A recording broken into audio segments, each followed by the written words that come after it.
The marketplace on Kethra Prime bustled with sound and light, alive with the hum of alien voices and the glow of neon script across shop fronts.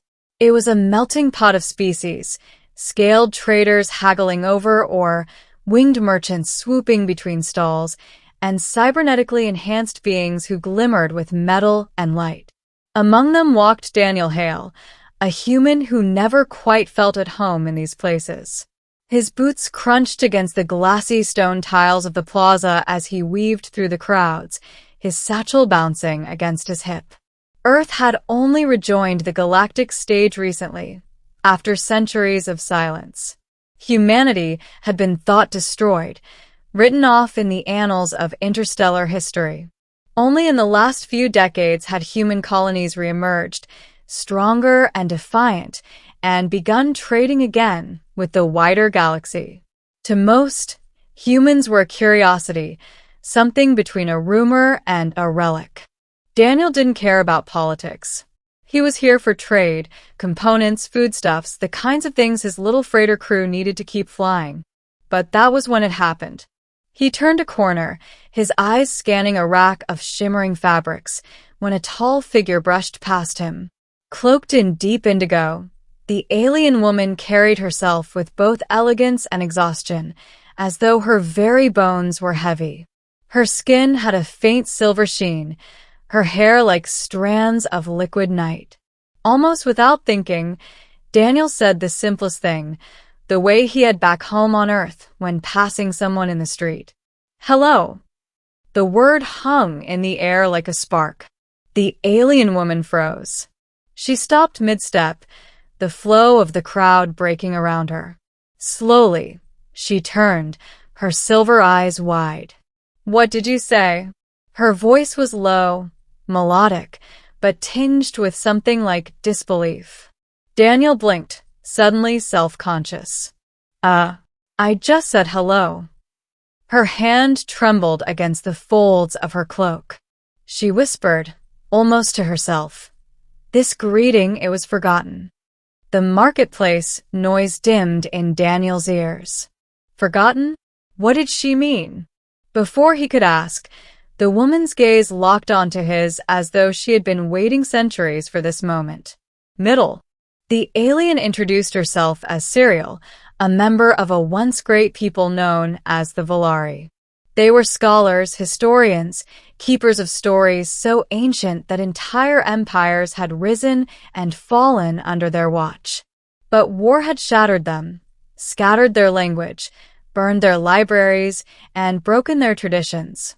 And one of those traditions, she explained, had been a word, a greeting, a simple exchange of acknowledgement that carried weight beyond formality. On Velar Prime long ago, to say hello was not merely to recognize someone's presence. It was to affirm that they existed, that they were seen, valued, remembered. Over centuries, the word was lost, erased during their occupation by the Dominion, a ruthless interstellar empire that had crushed countless cultures. "Your word," Serial whispered as they sat together in a quiet alcove of the marketplace, "is the echo of ours. It should not exist. And yet you carry it on your tongue." Daniel frowned. "It's just hello. Everyone says it where I come from." "Not here," she said firmly. Her eyes gleamed like metal catching light. "Here, it is a ghost. A forgotten thing. Until you." The more she spoke, the more Daniel realized that his casual greeting had touched something deep. To the Volari, language was life. And somehow, across light years and forgotten histories, humanity had preserved what the galaxy had lost. But Serial wasn't merely curious. She was desperate. She revealed that the Dominion still hunted remnants of Volari culture, fearing that if the people ever united again, their knowledge and memory would ignite rebellion. For decades, Serial had wandered as a keeper of fragments, preserving songs, symbols, and words in secret. And now, she believed Daniel's hello was a sign. "You are not merely human," she told him. "You are a reminder. Your people remember what the galaxy forgot. That makes you dangerous. Daniel laughed uneasily. I think you're giving me too much credit. But his words were cut short as a deep tremor shook the marketplace. Alarms wailed. Shadows fell across the plaza as ships descended, black, angular, bearing the crimson insignia of the Dominion. Cyriel's face went pale. They've come. The Dominion patrol swept through the marketplace like a storm. Soldiers in obsidian armor barked orders, scanning stalls, seizing goods. But they weren't here for contraband. They were here for her. Cyriel tugged Daniel into the shadows as a squad of Dominion enforcers stalked down the avenue. Her whisper was urgent, every syllable laced with fear. They cannot know about you. If they hear the word from your lips, they will kill you. But the soldiers were efficient, merciless. They cornered Cyriel, their commander snarling accusations of treason, of spreading forbidden language. Daniel's blood boiled as he watched, powerless. And then he remembered the look in her eyes when he said hello. It wasn't just a greeting. It was defiance. Daniel stepped out of the shadows. The commander raised his weapon, sneering at the human interloper. Move aside. Daniel's heart thundered. He met the alien soldier's gaze and said it again, loudly, firmly. Hello. The word echoed in the silent plaza. Civilians froze. Soldiers hesitated. Even Cyriel stared, her lips parted in awe. The commander's sneer faltered. What did you say? Daniel took another step forward. I said hello. It was a simple sound, but it struck the Dominion like a blade. Whispers rippled through the onlookers. A word outlawed. A word forgotten. And now remembered. The soldiers lunged. Blaster fire ripped through the air. Daniel dove for cover, his pulse hammering. Cyriel pulled him into the alleys, her cloak snapping behind her as they fled into the labyrinth of the city. They found refuge in the underlevels of Kethera, among the slums and tunnels where Dominion eyes rarely looked. There, Cyriel revealed the truth. The Volari word for greeting had been nearly identical to humanity's hello. When the Dominion purged Volari culture, they destroyed it with precision, banning not just books and relics, but the sounds themselves. To speak it was rebellion. To preserve it was treason. And yet, across the stars, humanity had carried it unknowingly. You do not understand what this means, Cyriel told him, her hands trembling as she traced the letters in the dust. The word was never meant to die. And now, in you, it lives. Daniel stared at the crude symbol she sketched, a spiral intersected with a line. It's just a word, he muttered. No, she said fiercely. It is proof. Proof that memory survives. Proof that we cannot be erased. And suddenly Daniel saw it. The Dominion feared the Volari not for their armies, but for their memory, for the persistence of their identity. And now that memory had been rekindled by a human voice. Climax.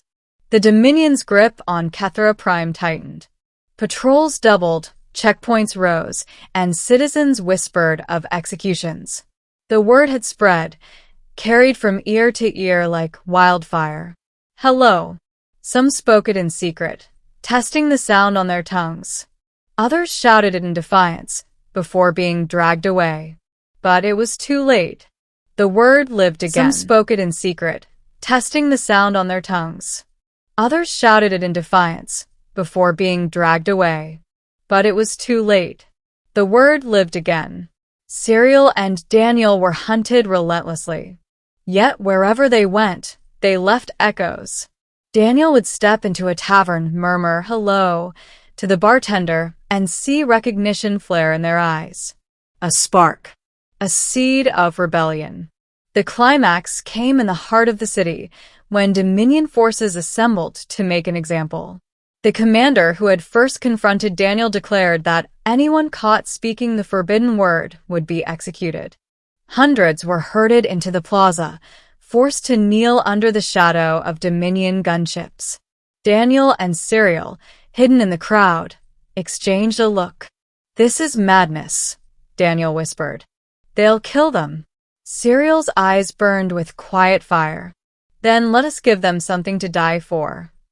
Before Daniel could stop her, she stood. Her cloak fell away, and her voice rang across the plaza. "Hello." The crowd gasped. Blasters raised. Daniel rose beside her, his chest tight, and added his voice. "Hello." The word became a chorus. One by one, the kneeling prisoners joined. First a whisper, then a murmur, then a roar. "Hello."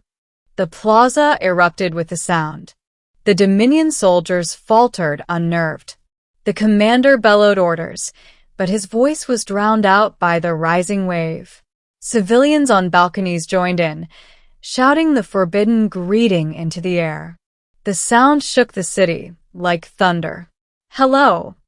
It was more than a word. It was memory reborn. The soldiers opened fire, but the mob surged, breaking chains, overwhelming their oppressors.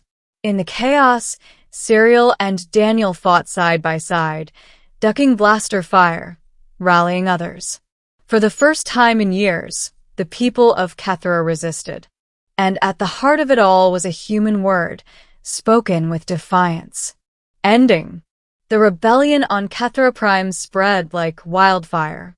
The Dominion, accustomed to fear and silence, now faced a weapon they could not kill: memory.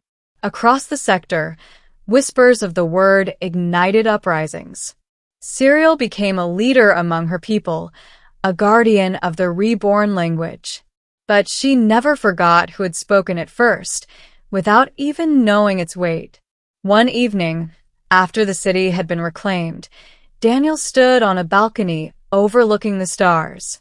His freighter waited in the docks, but he wasn't sure if he wanted to leave. Cyril approached, her silver eyes soft in the twilight. "You know," she said quietly, it did not just say hello that day. You gave us back our past." Daniel chuckled. "All I did was open my mouth." "And that," she replied, "was enough to change everything." She extended her hand.